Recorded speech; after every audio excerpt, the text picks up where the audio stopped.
First of all, it has to analyze correctly why we've had an impasse. I think that most of the action in Pyongyang already happened, and I don't think we're going to learn that much by sending inspectors there. Would they continue this discussion, trading declaration with declaration? I hope they don't simply go back to the same positions that have led to an impasse. The two are not completely in sync on the timing of sanctions relief. And I think there have been some fissures that have developed recently. We have to repair those if we want to have success. From the Voice of America, this is Washington Talk. Hello and welcome to Washington Talk. I'm Eun-jung Cho. Secretary of State Mike Pompeo says he has made real progress during his fourth visit to North Korea. How can the U.S. build on this progress and prepare for a successful second summit between President Trump and Chairman Kim?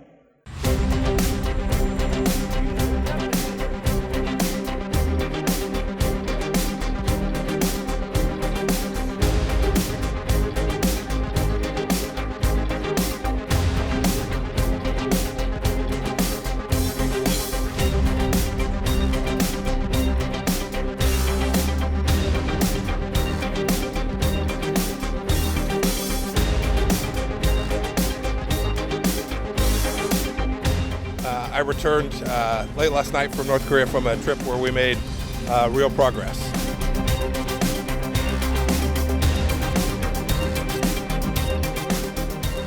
My guest today, Mr. Frank Jannuzi, president of the Mansfield Foundation and former advisor to the Senate Foreign Relations Committee. Also joining us, Mr. Robert Einhorn, senior fellow at the Brookings Institution. Mr. Einhorn was a former special advisor for non-proliferation and arms control at the State Department. Welcome to the program. Good morning. Thank you. If any one of you can start us off, President Trump said the second summit with Kim Jong-un will come after the midterm elections, so we have about a month to go. How can the United States best prepare for a successful second summit?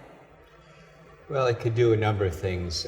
First of all, it has to analyze correctly why we've had an impasse since Singapore.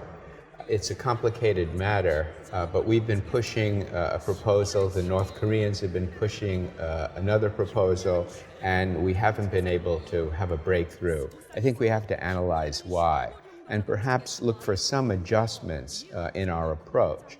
Not necessarily big concessions by the United States, but altering our approach a bit. Because I've found if you keep banging your head on the wall the same way constantly, you're not gonna achieve any useful result. I think also a key to progress is to ensure that the United States and the ROK remain in lockstep. We have to be unified, and I think there have been some fissures that have developed recently. We have to repair those if we want to have success. I think Bob's right, and I would just add that right now the United States has been so reluctant to move toward a declaration ending the Korean War, and I think for understandable reasons. We worry that it takes all of the heat off North Korea to really make progress on denuclearization. But at the same time, I think the North Koreans are looking for some form of acknowledgement of the steps that they've taken so far, however modest they may be. So I think at this next summit meeting, we need to see some real progress on both the end of war declaration, as well as more concrete steps on getting inspectors in and beginning to curtail North Korea's nuclear activities. And I think that's what Steve Biegun and his counterpart, Choi Sung-hui, will likely work on in the weeks between now and the next summit. Mm-hmm. You just mentioned about Steve Biegun, Representative Biegun, and Vice Foreign Minister Choi Sun-hee's meeting. Secretary Pompeo, while in Pyongyang, reportedly had heated discussion with the North Koreans on how they could trade the end-of-war declaration with the nuclear declaration list. So when Representative Biegun and Vice Foreign Minister Choi meet again, would they continue this discussion of trading declaration with declaration? I hope not. I hope they don't simply go back to the same positions that have led to an impasse. I hope they would show some greater creativity. The problem, of course, when Madam Choi and Steve Biegun meet, is that on the North Korean side, only one person can speak for North Korea, and that's Chairman Kim Jong-un. And so Madam Che will not have much flexibility there. I think hopefully they can explore some solutions. They can deal with logistical questions, such as where and when the second summit will be held. But it's going to be difficult for them to achieve major breakthroughs on the key issues. Although it may also be the case that on the U.S. side, only one person's voice really matters, and that's Donald Trump. But I agree that if we can put some creative ideas on the table, a little bit more innovative diplomacy, then the Vice Foreign Minister from North Korea can take those ideas back to her government. One idea I've been kicking around with colleagues is that the United States and North Korea could convene a peace conference in concert with South Korea and China, sort of a way of taking the end of war declaration and establishing a preliminary step to designate representatives to sit down together and start to really seriously work through the issues associated with a peace declaration. This would show meaningful progress toward the end of the war without committing the United States to a piece of paper in advance. Mm-hmm. I think that's a very good idea. If you have difficulty with issues, one approach is to break them down into smaller issues and try to make some progress. I think rather than going directly to a major end-of-war declaration, having a conference such as Frank suggested would be a good idea. Another way of breaking a big problem down into smaller problems is to look at the U.S. proposal for a comprehensive North Korean declaration of its inventory and locations of nuclear weapons, fissile materials, long-range missiles, and so forth. I don't think that the North Koreans are going to do that. A first very important step would be to propose that North Korea suspend all production of fissile material and to declare the location of all facilities that produce fissile material, not just at Yongbyon, but outside of Yongbyon, anywhere in North Korea. So declare the location of those facilities and permit inspectors to go and verify a suspension at those facilities.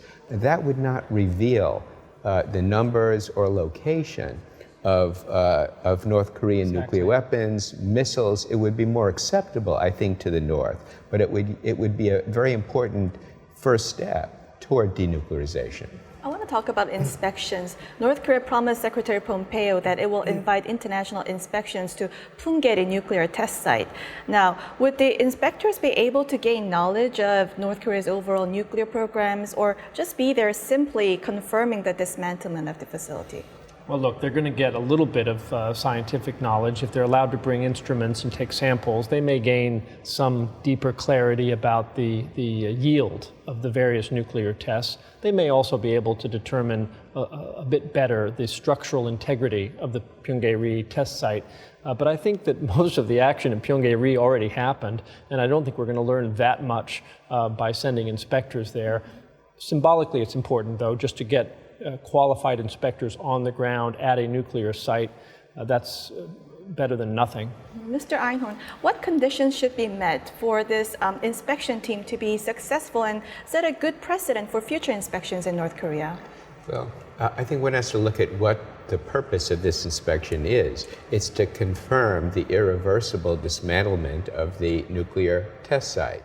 And I think the expertise you need to do that confirmation is very different from the expertise you would need, for example, to verify that a enrichment facility has been shut down. You'd want geologists, you'd want who understand how a previous nuclear explosion could collapse the mountain on top of the test site. They would be able to know whether the dynamiting of the entrances would have a fundamental impact on making it difficult to resume testing at that facility. So I don't think it really sets an important precedent for the future.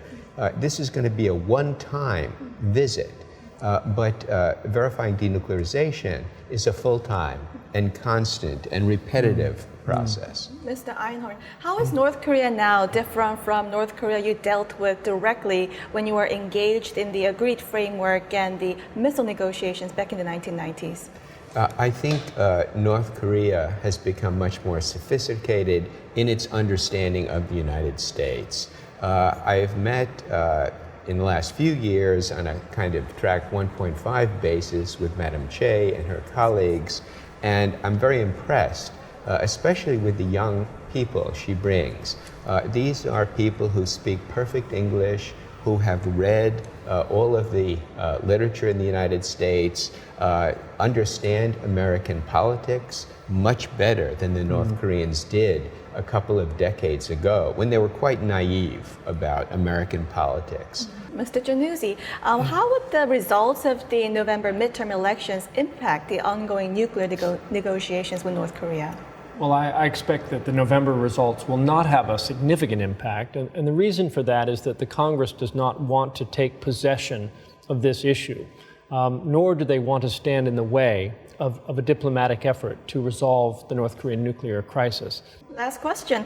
South Korean President Moon Jae-in had an interview with BBC today, and he said that signing of the end of war declaration is only a matter of time because North Korea promised to remove all its existing nuclear materials and nuclear weapons. What is your reaction to his thinking?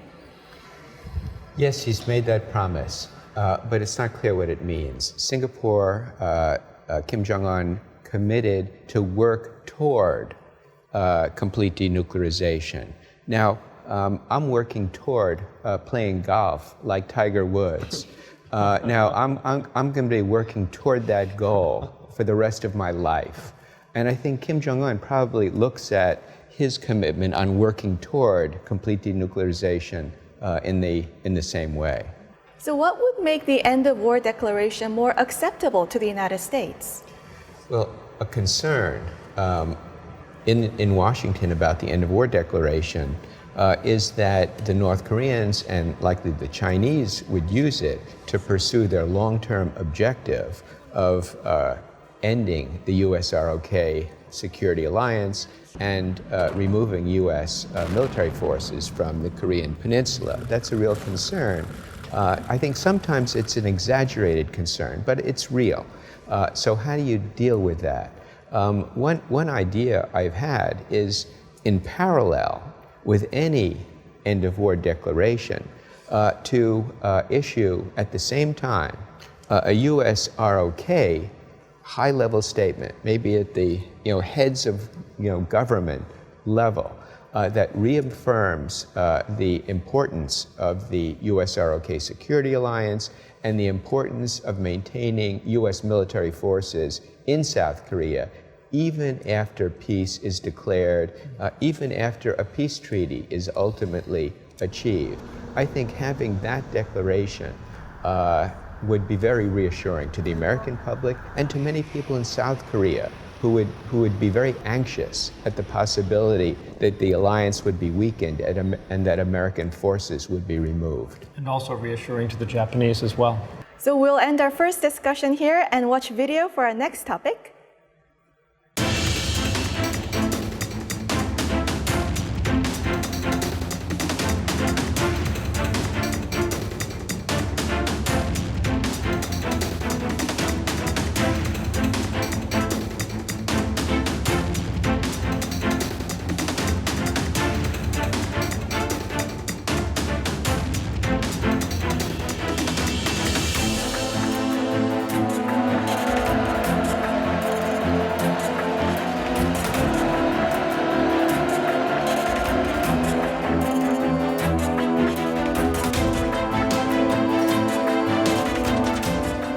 President Trump says South Korea will not lift its unilateral sanctions on North Korea without U.S. approval. This is in response to South Korean Foreign Minister Kang Kyung-hwa's remarks that Seoul is considering lifting sanctions imposed on the North in 2010 following a deadly attack on a warship, Cheonan. Now, is this the best time to announce that Seoul is considering lifting sanctions on North Korea? Well, I think it goes to Bob's earlier point. The U.S. and South Korea need to coordinate very closely, and I think there are some warning signs that the two are not completely in sync on the timing of sanctions, relief, or other incentives to the North. But I also feel like President Trump's comment maybe is taken a little bit out of context. When he says that South Korea won't move without U.S. approval, I think what he really meant was we are coordinating, we're going to move together, and we're going to do our very best to remain in sync with each other. I wasn't happy to hear President Trump's comment about South Korea can't do anything without our approval. That's not the way you speak with one of our closest and most trusted allies. I think the ROK needs to have considerable independence in pursuing its inter-Korean policy agenda. But at this moment, when there's an impasse between the US and the DPRK, an impasse on denuclearization, I don't think it's the right time, actually, to initiate any major steps, such as the removal of unilateral ROK sanctions against North Korea. I think there has to be very, very close consultation and transparency. And transparency is a two-way street. We've been hearing about South Korea going too fast on reconciliation with North Korea when there's no progress on denuclearization. So wouldn't this a show of accumulated frustration on the part of President Trump that South Korea is maybe going too fast? I think there is a concern in the United States that the ROK may be going a bit too fast. And again, it would be one thing if these steps were taken in the context of movement toward denuclearization. It's another thing if they're taking place essentially in a vacuum, and that's the concern. Mm-hmm. How serious is the current fissure between Seoul and Washington? Well, I think it's definitely repairable, and I think that it's not new that there would be some tension between Washington and Seoul on how best to manage North Korea. And especially when things are moving a little bit on North-South reconciliation efforts, it's natural that President Moon would try to accelerate those efforts. It's paying dividends for him politically at home, and he wants to lock in progress and try to bring the North along. Mr. Einhorn, wouldn't North Korea take advantage of the growing fissure between Seoul and Washington? Yes, they will. I think they will try to widen that difference as much as possible. And they will not be alone. I think the Chinese also would be happy to see the US and ROK allies moving farther apart. Success in dealing with all of these issues requires unity between Washington and Seoul. It's absolutely essential. Mm-hmm. Well, we'll end this conversation here and move on to our next segment. Now time for the photo moment, time to look at an interesting North Korea picture. Today we have a photo of a Wi-Fi service provided in the lobby of the Botonggang Hotel in Pyongyang. This photo is taken by the Pyongyang bureau chief of the Associated Press. The approved users at the hotel can gain the hidden online access after they type in the Wi-Fi name specifically and the password. Frank, what's your reaction? Well, I stayed at the Botonggang on one of my visits to North Korea, and there was no Wi-Fi service of any kind. So this is certainly an improvement, and I would hope that foreigners who visit the Botonggang Hotel will enjoy it. One of the things that interests me about all forms of electronic communication with the North is that although they are typically designed for foreigners and tightly controlled, North Koreans also know those passwords. So I expect a little bit of cultural pollution and information maybe leaking into North Korea more than in the past. Mm-hmm. Mr. Einhorn? It's obviously positive if North Koreans have access to the internet, but when I look at this picture, I ask myself, which sites have been blacked out? Which sites that would be very interesting to know which sites authorities felt were so subversive that people couldn't view them. Also, obviously, anyone who uses this Wi-Fi is being monitored very closely by North Korean authorities. Mm-hmm. Well, that's all the time we have for this week. Mr. Einhorn, Mr. Jannuzi, thank you for joining us. Thank you very much. Thank you. And this was Washington Talk from the Voice of America, and I'm Eun Jung Cho. Join us next week for more analysis on North Korea.